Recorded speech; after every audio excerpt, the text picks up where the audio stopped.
नमस्ते, मेरा नाम है याज्ञवल्क और इस समय जिस शख्सियत के साथ हूँ, छत्तीसगढ़ की राजनीति में उन्हें उनके चाहने वाले कीमियागर कहते हैं। उनके राजनीतिक विरोधी बिल्कुल विपरीत बात कहते हैं। कीमियागर होता है जो सामान्य धातु को स्वर्ण में बदल दे। विरोधी कहते हैं अच्छे भले सोने को बर्बाद कर देते हैं। बहुत सारी मिश्रित चीज़ें हैं, मगर इसके बावजूद वो चकित करते हैं जब बहुत प्रबलतम विरोध की स्थितियों में भी वो चुनौती देते हुए, ललकारते हुए सियासत करते हैं। उनका नाम है भूपेश बघेल। नमस्कार सर, कोई परिचय मैंने गलत तो नहीं दिया? क्योंकि ये परिचय आपके समर्थक और विरोधी दोनों देते हैं। समर्थक इस बात के मुरीद हैं, वो ये मानते हैं कि अगर भूपेश साथ है, वो लीडर अगर भूपेश है, तो भय की कोई बात नहीं। विरोधी बिल्कुल उल्टी बात कहते हैं। इस जो आपके समर्थक और विरोधियों की बात है, इसको किस रूप में देखते हैं आप? जहाँ तक के विरोधियों को भी ये विश्वास है, यदि भूपेश साथ में है तो सफलता निसंदेह मिलेगी ही। उनको भी विश्वास है कि भूपेश कभी हमारा नुकसान नहीं करेगा, ये उनको विश्वास है।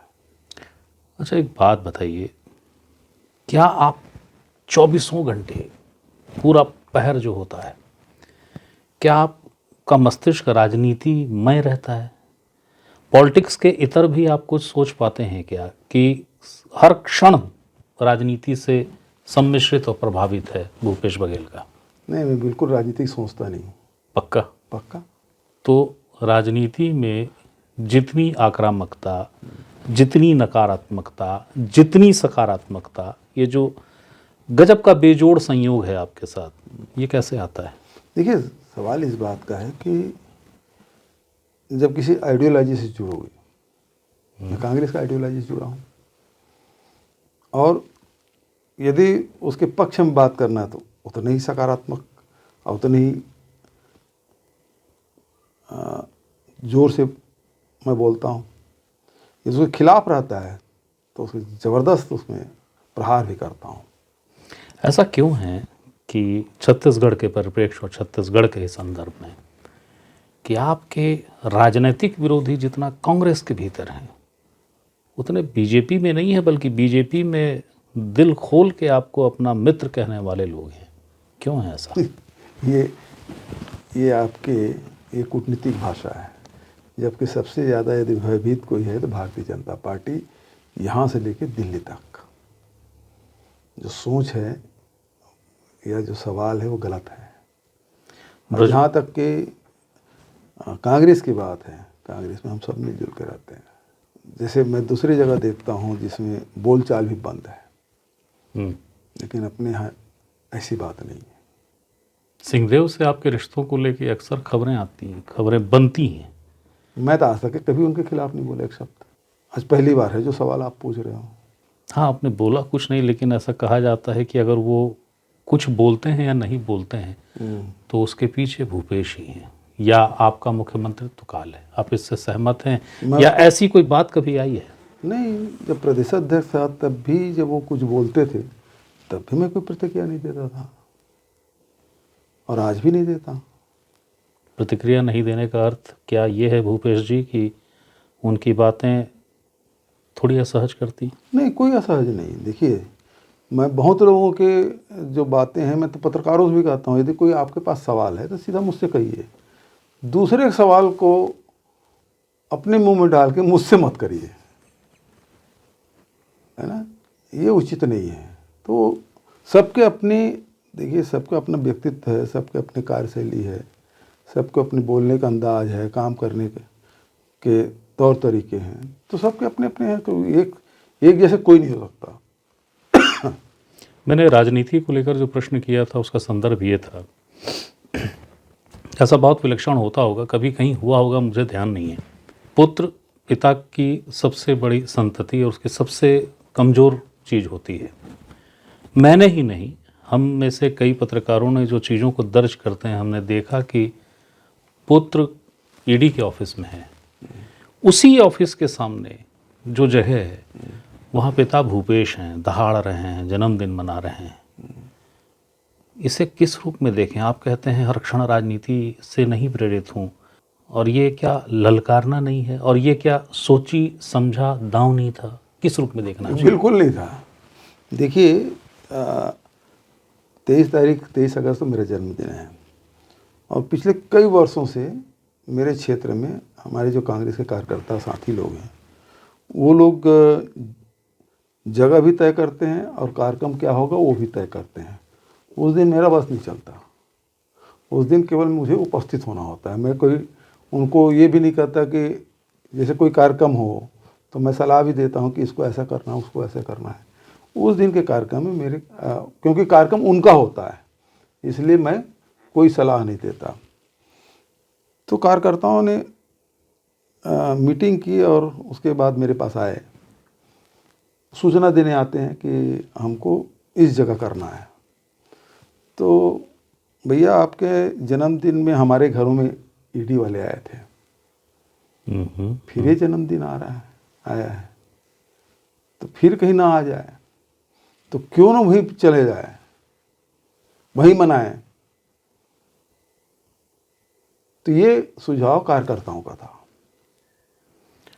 ये जो भी आप करते हैं, जिसे शायद मैंने आपको कहा भी हो, न कहा हो तो चर्चा तो मैं आपस में हम लोग करते ही हैं कि कभी कभी आपकी आक्रामकता देखकर और विपरीत परिस्थितियों में आपकी आक्रामकता को देखकर लगता है बारूद के ढेर पे तीली जला के मस्त मलंग आप नृत्य कर रहे हो कि कोई भय नहीं है तुम्हारा, कोई डर नहीं है, जो करना है करो। ये निर्द्वंदता खतरनाक नहीं हो सकती? कोई खतरनाक नहीं। यदि सत्य आपके साथ है और आप सहज हैं, कोई गुस्से में फैसला नहीं लिया गया है, तो उसमें भय नहीं है। तो कोई बारूद का ढेर नहीं होता। हमको पता होता कि इसका रिजल्ट क्या होगा। हालिया दिनों मोदी को लेकर आपकी एक तल्ख टिप्पणी आई, उसके पीछे सिर्फ इतनी ही वजह थी कि खबरनवीस ने कह दिया कि मोदी से आपकी तुलना कर दें तो? हाँ, क्योंकि मैं वैसा हूँ नहीं। मैं कभी जनता से इस प्रकार से झूठ भी नहीं बोलता, तो उसकी तुलना हो नहीं सकती। यदि राजनीतिक सफर के दृष्टिकोण से देखें, वो 3 बार के मुख्यमंत्री हैं, 3 बार के प्रधानमंत्री हैं, तो मैं 1 बार का मुख्यमंत्री हूँ, तो मुझे तो उससे कोई तुलना ही नहीं। दूसरे इतनी झूठ, इतने प्रपंच, और जिस प्रकार से अभी लगातार अमेरिका के राष्ट्रपति ट्रंप उसको अपमानित कर रहे हैं, और उसके बाद एक भी जवाब नहीं। अभी तत्काल में और दे दिया मुझे खुश करने के लिए। अरे कल से गूंज रहा है वो ऑडियो। भारत का प्रधानमंत्री भाई, वो किसी खुशामद करेगा और उसके बाद कोई जवाब नहीं। अरे हमने तो भाई बचपने में देखा इंदिरा जी का दौर, जब 7वीं बेड़ा भेज दिया था निक्सन, लेकिन इंदिरा जी झुकी नहीं। तो बहुत सारे प्रधानमंत्री देखे हैं जो देश को सामने रखते हैं, राष्ट्र सामने है, लेकिन ये अपने आप को सामने रखता है, अपने आप को सामने रख के बात करते हैं। लेकिन अगर कांग्रेस, क्योंकि आप राष्ट्रीय महासचिव हैं, आप पंजाब जैसे राज्य के प्रभारी हैं, कांग्रेस हार रही है बार बार, सत्ता उसे हासिल नहीं होती। हर बार बीजेपी या बीजेपी के साथ गठबंधन का जो एक गठजोड़ है, वो दलों को बहुमत मिलता है, वो सत्ता में होते हैं। आप लोग चूक कहाँ पे कर रहे हैं? देखिए, चुनाव हारना जीतना लगा रहता है। आप यदि देखेंगे 52 से लेके यदि चुनावी राजनीति की बात करें, तो समाजवादी पार्टी कहाँ थी, बीजेपी कहाँ थी? बीजेपी तो 80 में जन्म हुआ, उसके पहले जनसंघ, उसकी क्या स्थिति थी? क्या बोले चुनाव लड़ना बंद कर दिए थे? नहीं ना, या हताश निराश होकर घर बैठ गए थे? नहीं बैठे। कांग्रेस पार्टी का भी ये दौर है, और कांग्रेस पार्टी जब से बनी है, आप इसके निर्माण कार्य से देखें। यदि 1885 में बना, तो उसके बाद जैसे तिलक जी की गिरफ्तारी हुई, 6 साल के लिए जेल भेज दिए गए। बिल्कुल कांग्रेस की गतिविधि समाप्त हो गई थी, शून्य जैसी स्थिति। फिर गांधी जी आए, और गांधी जी आने के बाद जो उत्तरोत्तर प्रगति हुई, 42 में सारे गिरफ्तार हो गए थे, सारे नेता, सब नेता गिरफ्तार हो गए। 45 तक के बिल्कुल क्या स्थिति थी। तो अनेक दौर आए। अब इंदिरा जी के दौर देखें, 80 में चुनाव हार गए, 77 में तो बोले कांग्रेस खत्म हो जाएगी, लेकिन 80 में फिर पलट के आ गए। तो कांग्रेस उतार चढ़ाव, अनेक उतार चढ़ाव देखे हैं। लेकिन क्या ये तो हार का क्रम लगातार नहीं है? देखिए, ये बिल्कुल सही बात आपने सवाल किया है कि अभी जो इस दौर में चल रहे हैं उसमें बहुत सारे कारण हैं जिसके प्रश्न अनुत्तरित हैं। जो खासकर निर्वाचन आयोग की जो भूमिका है और जो वोट चोरी का मामला है, बहुत बड़ा गहरा संकट है प्रजातंत्र के लिए। तो उसके बारे में बार बार राहुल जी बोल भी रहे हैं और प्रमाण सहित बोल रहे हैं, कोई जवाब नहीं आता। चाहे वो हरियाणा के चुनाव हो, चाहे वो महाराष्ट्र के चुनाव हो, और सबसे पहले उदाहरण तो उन्होंने कर्नाटक का दिया था। कर्नाटक में किस प्रकार से एक विधानसभा में वोट चोरी हुई, किस प्रकार से एडिशन भी हो रहा है, किस प्रकार से डिलीशन भी हो रहा है, इसकी भी जानकारी दे रहे हैं। उसके बाद भी कुछ नहीं, लेकिन उसके बाद भी ईवीएम पे सवाल तो आज भी खड़ा हुआ है। जैसे मैं नांदगांव लोकसभा में मैंने नोट करवाया, 1 महीने तक के वो स्ट्रांग रूम में पड़ा हुआ है ईवीएम मशीन, और जब खोला गया तो 92%, 93%, 94%, 95%, 99% तक के बैटरी कैसे संभव। तो मैं तो निर्वाचन आयोग से कहा भी कि ऐसी बैटरी जो 1 महीने दिन भर उपयोग होने के बाद यदि, और 1 महीने बंद होने के बाद भी यदि 90% से ऊपर बैटरी रहती है तो सबसे पहले पत्रकारों को देना चाहिए कि सबसे ज़्यादा बैटरी का उपयोग तो पत्रकार ही करते हैं, उसी परेशान रहते हैं। मोबाइल का बैटरी लो हो गया, कैमरे का बैटरी लो हो गया, तो सबसे ज़्यादा बैटरी का उपयोग तो इन्हीं करना होता है। वो कंपनी की बैटरी जरूर उपलब्ध करा दो। इस तरीके की स्थितियों से, जैसा कि आपने कहा कि अभी कई प्रश्न उत्तरित हैं जिसमें ईवीएम और बाकी चीज़ें भी हैं, कोई एक क्षण या कोई मार्ग आपको सोचता है कि अब इस राह पे ही चलना पड़ेगा, इस तरीके से चलना पड़ेगा तो कुछ राह निकलेगी जो सत्ता तक पहुंचा दे या विरोधी को हरा दे? देखिए, ये तो चलते रहना पड़ेगा, चरे बेती चलते रहिए, कहीं ना कहीं रास्ता निकल आएगा। घर बैठने से काम नहीं चलेगा, हताश होकर निराश होकर बैठने से काम नहीं चलेगा। लगातार राह में, उस राह में चलते रहना होगा। संघर्ष का रास्ता है, जनता के हित का रास्ता है, उस रास्ते में चलते रहना है।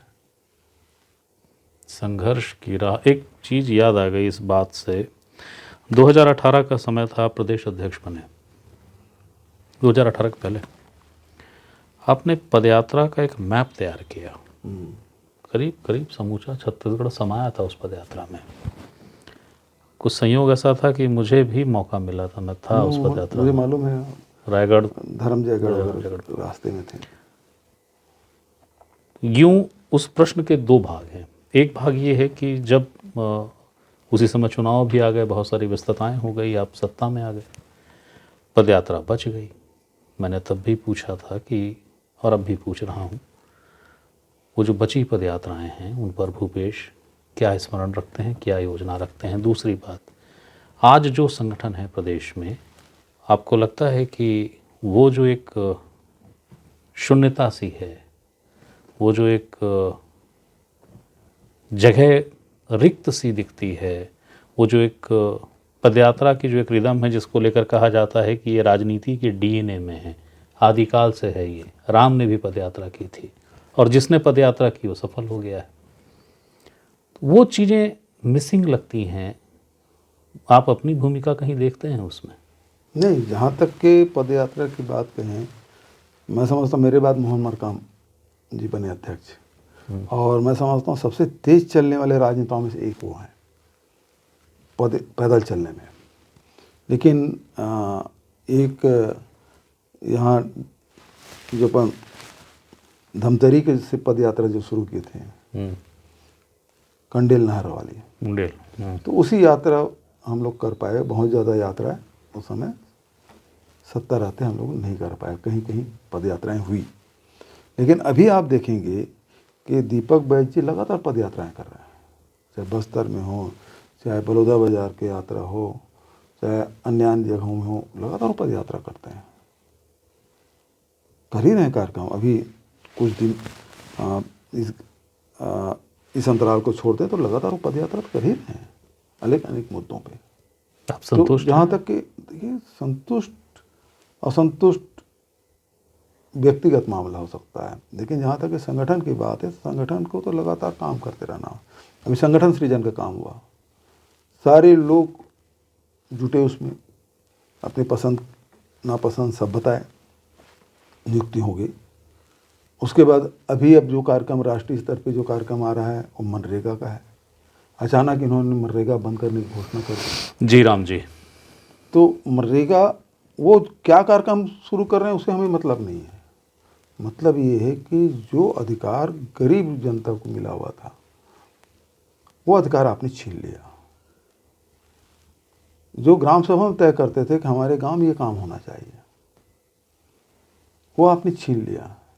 जो डिमांड बेस्ड प्रोग्राम था, पूरी दुनिया में इकलौता कार्यक्रम था, उसको आपने छीन लिया। और दूसरी बात है, सारा बोझ आप राज्यों पे डाल दिया, 60-40 का रेशियो कर दिया आपने। कितने राज्य हैं जो इस गैप को भर पाएंगे? तो ये कार्यक्रम जो बना रहे हैं वो चल नहीं पाएगा।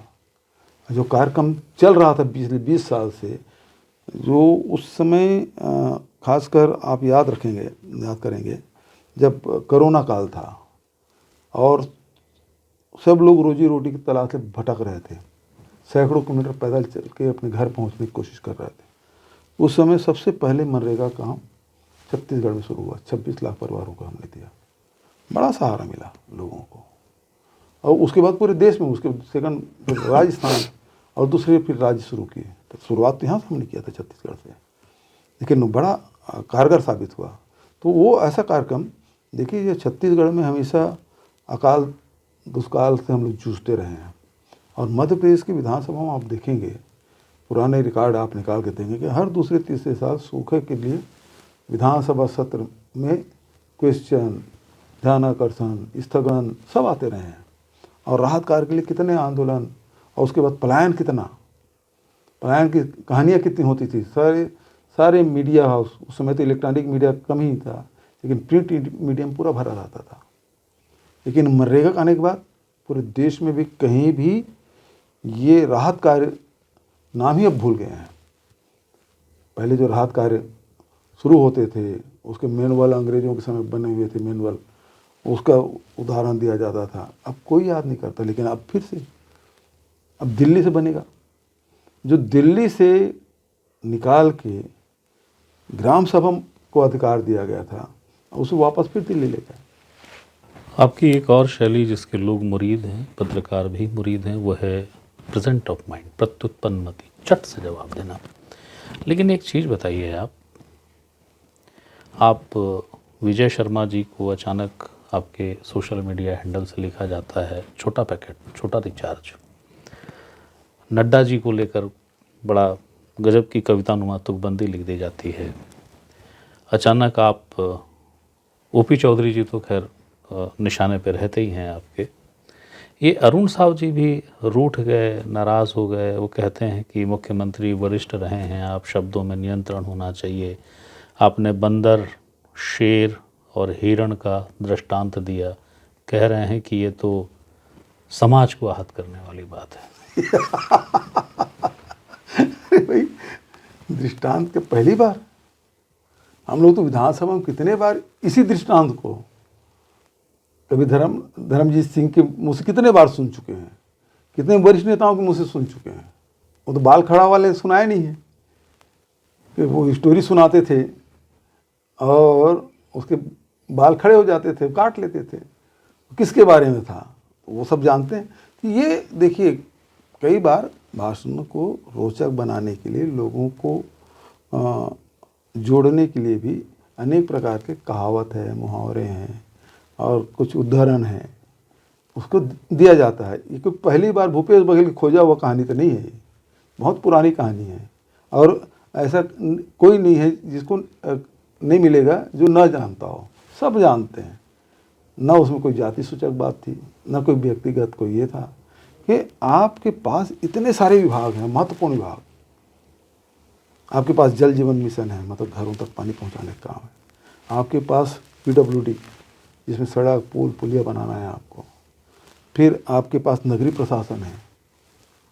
तीनों जगह जीरो बजट। आज नगरीय निकाय में पार्षद निधि तक नहीं मिल पा रहा है, उसको मानदेय नहीं मिल रहा है, उसके क्षेत्र विकास निधि भी नहीं मिल रहा है, न महापौर को, न नगर पालिका अध्यक्ष को, न नगर पंचायत। अब तो सब उसी के जीते हुए।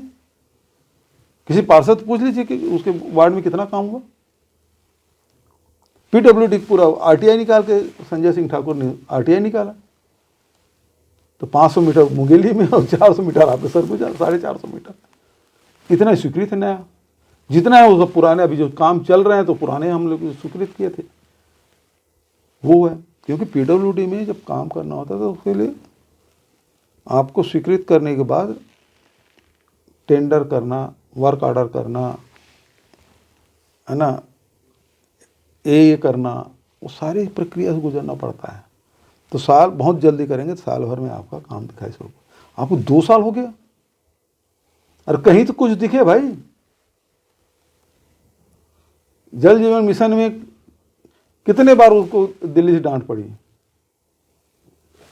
अधिकारी बताते। अच्छा, उनके समाज की ओर से मांग उठ रही है कि माफ़ी मांग लें, माफ़ी मांग लें। नहीं, वो तो बात समाप्त हो गई।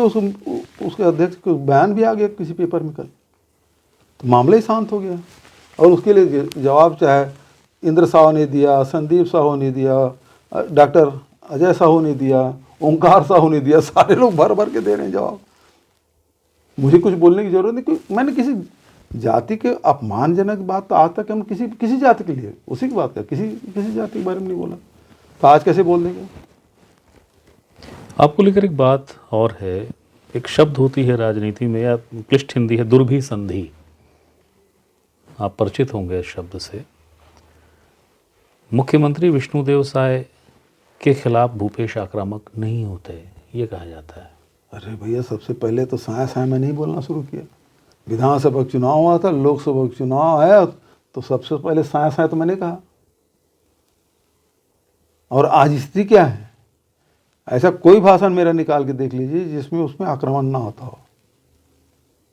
कोई भाषण जिसमें मुख्यमंत्री के कार्यशैली पे मैंने टिप्पणी ना की हो, एक भी किसी मंच में। आज स्थिति क्या है, जितने हमारी योजनाएं जो हम लोगों ने स्वीकृत किया था सब बंद कर दिया। गौठान बोले भ्रष्टाचार है, जांच कराएं, क्या हुआ जांच कराएं, वो कमेटी का तो पता नहीं। फिर बोले गौ अभ्यारण्य बनाएंगे, कहाँ है गौ अभ्यारण्य। फिर गोधाम बनाएंगे, कहाँ है गोधाम। लेकिन जानवर मवेशी कम होते जा रहे हैं, तस्करी बहुत हो रही है, गाड़ियों में भर भर के जा रहे हैं, चाहे महाराष्ट्र के रास्ते से हो, चाहे उड़ीसा के रास्ते से हो, चाहे इधर आंध्र तेलंगाना के रास्ते से हो, चाहे इधर झारखंड के रास्ते से हो। आपकी एक बेहद आपके शासनकाल की लोकप्रिय योजना जिसको लोगों ने बहुत चाहा, वो थी आत्मानंद। जैसे ही सरकार आई, विधानसभा में ये बात आई कि योजना भले अच्छी हो मगर उसमें DMF का दुरुपयोग हुआ, कोई व्यवस्थित व्यवस्था नहीं थी। बात हुई कि उसकी भी जांच होगी। अभी आप कह रहे हैं मुस्कुराते हुए कि क्या हुआ जांच का। आप क्या उसी अंदाज में फिर से ललकार रहे हैं कि क्या कर रहे हो, जांच दिखाओ, जांच रिपोर्ट दिखाए ना, वही तो कह रहा हूँ भाई। DMF का मतलब क्या होता है, DMF के जो नियम है उसमें तो ये है कि आप कुछ नहीं कर सकते, तो जो प्रभावित क्षेत्र है उसमें नगद बांट दो, कुछ नहीं कर सकते तो भाई। कोई हमारे शासनकाल में कोई स्विमिंग पूल तो नहीं बनाया उसके लिए, किसी कलेक्ट्रेट में लिफ्ट तो नहीं लगवाया। हमने जितनी योजनाएं बनाई गरीबों के लिए, वहाँ जो प्रभावित क्षेत्र है उसके शिक्षा के लिए, उसके स्वास्थ्य के लिए, उसके रोजगार के लिए, यही तो उसमें नियम है, उसको हमने एग्जीक्यूट किया। कुपोषण के खिलाफ लड़ाई लड़ने के लिए। अब जो आंगनबाड़ी में बच्चे हैं उसको भी हम लोग गर्म भोजन दे रहे थे ताकि हमारे बच्चे कुपोषण से बाहर आए, लेकिन उस कार्यक्रम को बंद कर दिया उन्होंने। अब गरीब बच्चे उसको भोजन कराने में इसको तकलीफ क्या थी, उसको भी बंद करा दिया। फिर उसके बाद जितने भी हम लोगों ने कार्यक्रम चलाया उसमें, चाहे शिक्षा का हो, स्वास्थ्य का हो, रोजगार का हो, मतलब उस डीएमएफ से आप बीजापुर में जाकर देख लीजिए 21 डॉक्टर पदस्थ थे। आज कहाँ है? आज शहर में डॉक्टर नहीं मिल रहे हैं। हाट बाजार क्लिनिक योजना, बस्तर में लोगों को विश्वास कैसे जीते हम लोग, नक्सली से दूर कैसे हुए लोग। आज ढिंडोरा पीट रहे ना, हम नक्सलियों को मार रहे हैं, कमजोर कैसे हुआ। और मार कौन रहे हैं? जिसको हमने भर्ती किया, बस्तर फाइटर, जिसको कुछ लोग जाकर हाईकोर्ट में रोक लगवाए, और वही बस्तर फाइटर लड़ाई लड़ रहे हैं, चाहे भुजमाड़ के जंगल हो, चाहे बीजापुर के नेशनल पार्क हो, या सुकमा कोंटा की बात हो। लड़ कौन रहा है? बस्तर फाइटर ही लड़ रहा है। माओवाद की समाप्ति के दावे जब सबसे पहले अमित शाह जी ने कहा था, उन्होंने कहा नक्सलवाद समाप्त होगा। कालांतर में शब्द बदल गया, बोले सशस्त्र नक्सलवाद समाप्त होगा। अभी जो स्थितियां हैं और जिस तरीके से उद्योग की सुगबुगाहट है, इन सबको अगर मिला दिया जाए तो क्या लगता है, माओवाद समाप्त? देखिए, माओवाद बहुत सारे राज्यों में समाप्त हो गए हैं या बिल्कुल ठंडे पड़ गए हैं, और वो सिकुड़ भी गया है ना। नेपाल से में आप देखेंगे सत्ता में चले गए, उसके बाद वो कहाँ है उसका पता नहीं। बिहार, झारखंड आप देखेंगे, जब पश्चिम बंगाल में जहाँ वो शुरुआत हुआ था नक्सलवाड़ी गांव से, वहाँ नहीं है। लेकिन हमारी भौगोलिक जो परिस्थिति है यहाँ का, उसके कारण से बचे हुए थे, और उन कारणों को हमने दूर किया, उसको एड्रेस किया। जो जल जंगल जमीन का मामला है, फॉरेस्ट राइट एक्ट के तहत पट्टा बांटने का काम यूपीए सरकार की थी।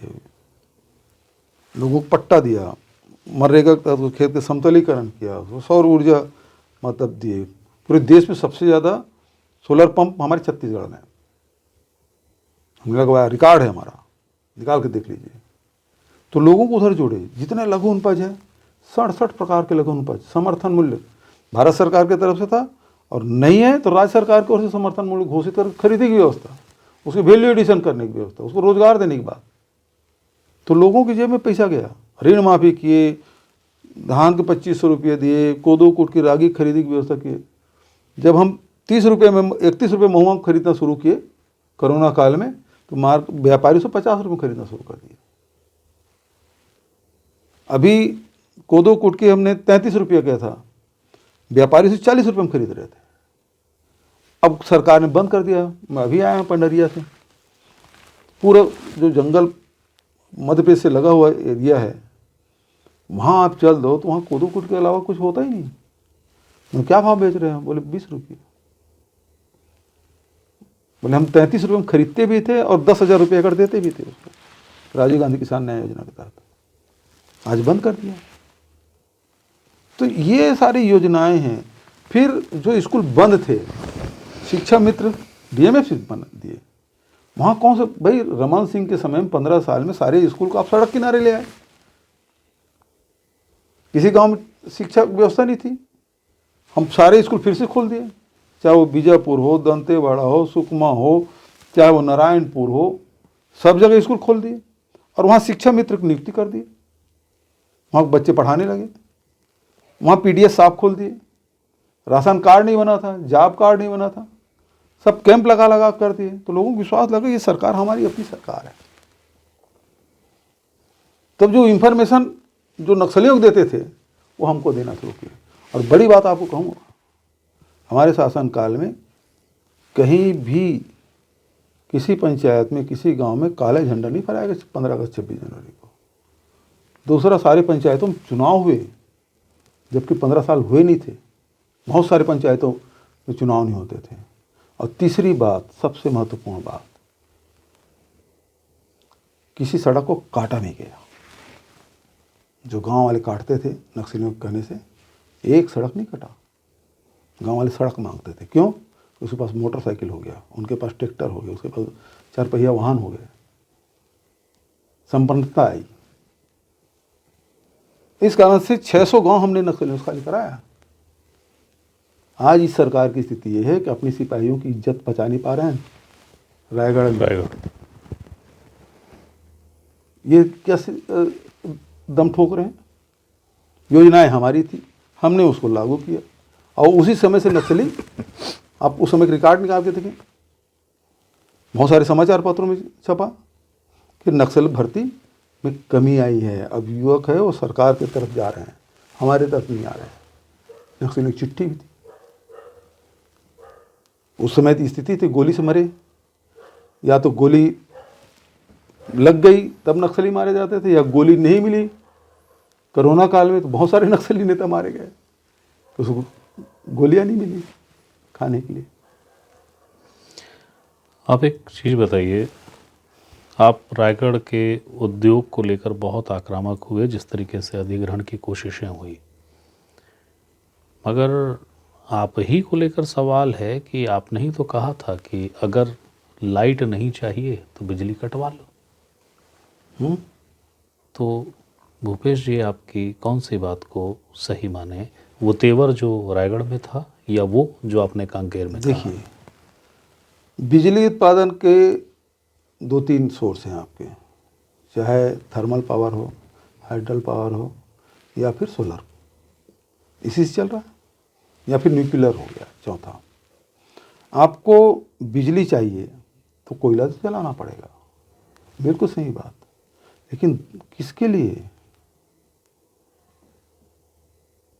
अपने प्रदेश के, देश के लिए या बाहर के लिए?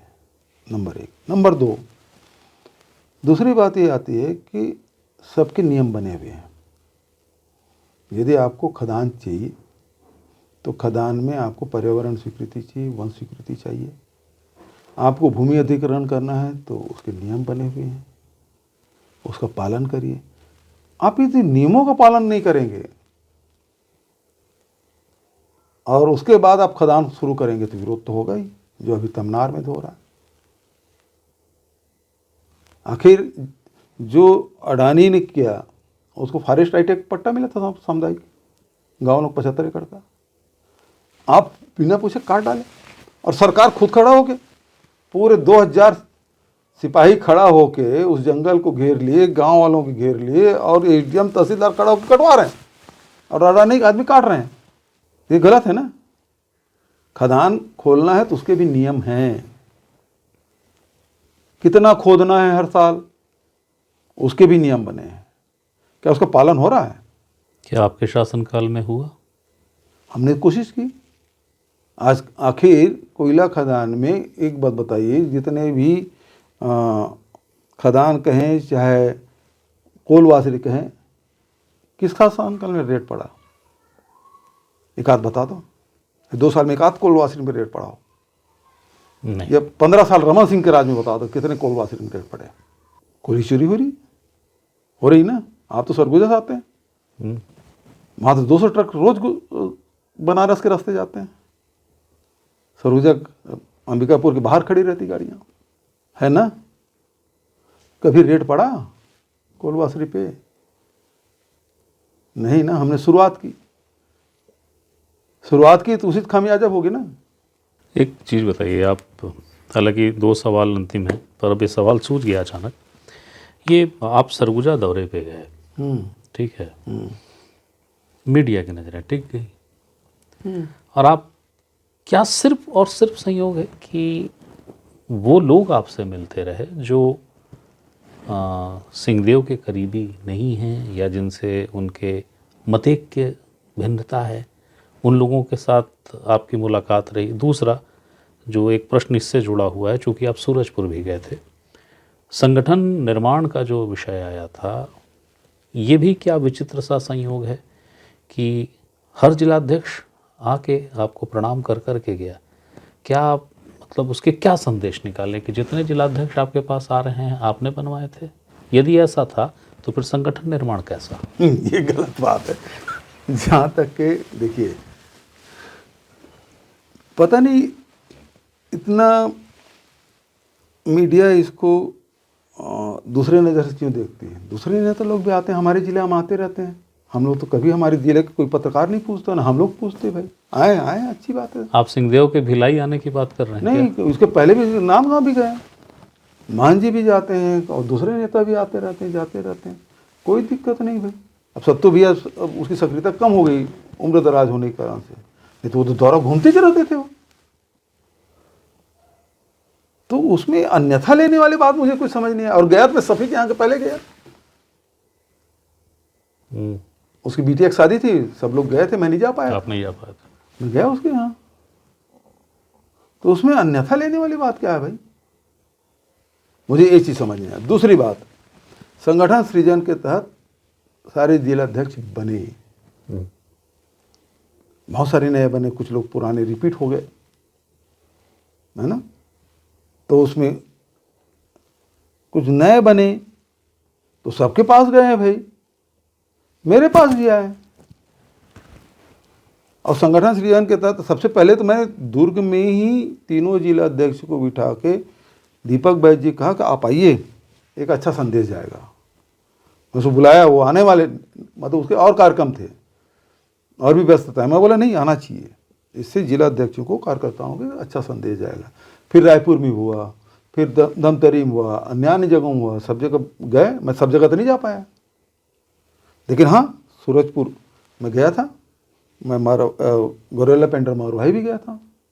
दोनों महिलाएं हैं, दोनों ने कहा कि हाँ, आदिवासी महिलाएं हैं, दोनों ने कहा आना है।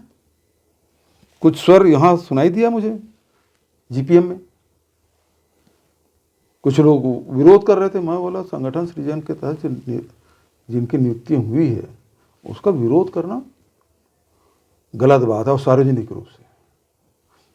आपको जब मौका मिला था तब तो कोई सड़क में नहीं आया था, कोई सार्वजनिक विरोध नहीं किया था, क्योंकि सारे लोग आपसे सहमत थे। जब आप नहीं बने तो आप विरोध में खड़े हो गए, ये गलत बात है। आपको यदि करना है तो पार्टी प्लेटफॉर्म में करिए, नेताओं से बात करिए। मैंने कहा जाऊँगा जीपीएम। रात में गया, करीब वहाँ से तो करीब मैं 9 बजे के आसपास पहुँचा, फिर भी 200-250 लोग बैठे थे। वो तो अमरकंटक से जुड़ा हुआ है, तो वहाँ तो बहुत ठंडी, फिर भी, और ग्रामीण इलाका है पूरा, फिर भी लोग थे। अब इसमें सब बोलते हैं मेरे से जुड़े हुए, अरे सारे लोग मेरे हैं। अब मैं कांग्रेस का, मैं उनका हूँ, वो मेरे हैं, पूरा कांग्रेस परिवार हमारा है। इसको तेरे मेरे के हिसाब से देखना गलत बात है। तो चुनाव जब लड़ा जाए तो फिर एक बार भूपेश चेहरा होंगे और मुख्यमंत्री के दावेदार भी सब मेरे हैं वाली बात है, और आप सबके हैं।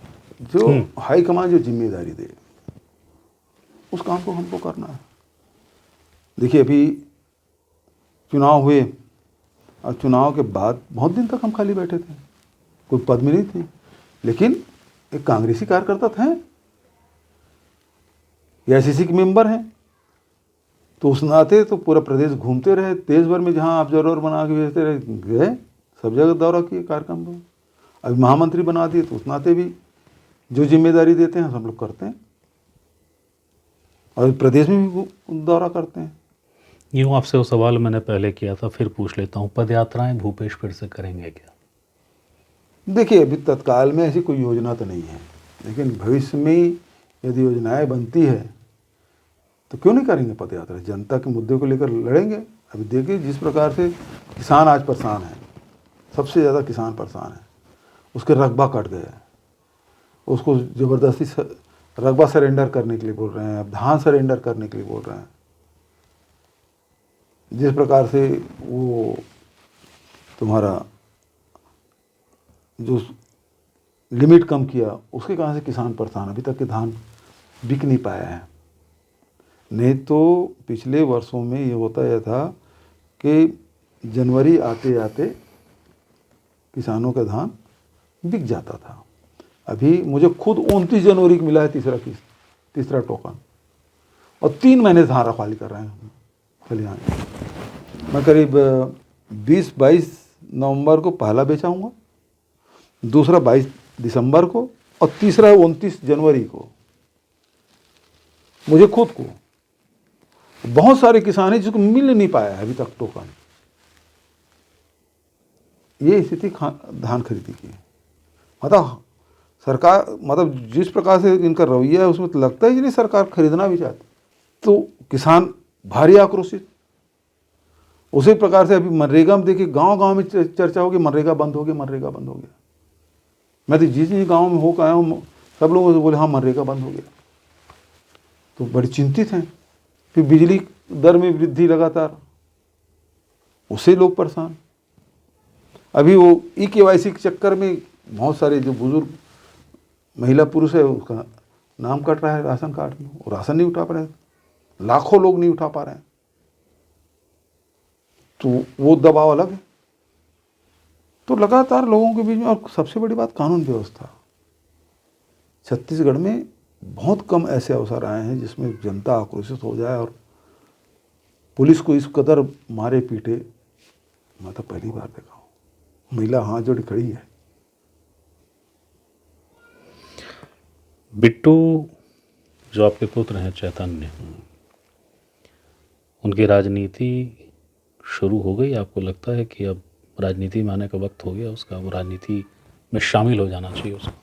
देखिए, एक पालक होने के नाते, पिता होने के नाते मेरी जिम्मेदारी थी उसकी शिक्षा की व्यवस्था हो जाए, उसके रोजगार की व्यवस्था हो जाए, उसका परिवार बस जाए। ये जिम्मेदारी कौन सा रास्ता तय करेगा उसकी खुद की है। मैं शुरू से ही बोलता रहा हूँ। ऐसी कारण से कभी मैं उसको युवा कांग्रेस में डाल दो, इन इसमें भी डाल दो, मैं ज़बरदस्ती कभी किसी किया नहीं। वो अपना रास्ता खुद तय करे। तो रास्ता वो खुद तो तय नहीं किया, भारतीय जनता पार्टी ने उसको नेता बना दिया।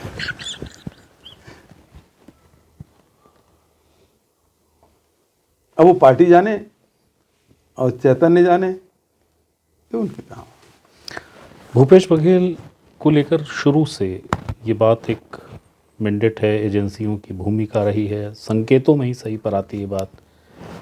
आपने कई भ्रष्टाचार किए या भ्रष्टाचार को संरक्षण दिया, आप कभी भी गिरफ्तार हो जाएंगे, कभी भी गिरफ्तार हो जाएंगे। कभी डर लगता है आपको? डर तो कभी नहीं लगा, मेरा बेटा नहीं डरा, तो मैं क्यों डरूंगा? तो ऐसी बातों को लेकर फिर आपका क्या अभिमत है? मतलब कोई ऐसी आशंका से आप परिचित हैं कि हाँ ये कर सकते हैं? ये कुछ भी कर सकते हैं, इसी शासनकाल में कुछ भी हो सकता है।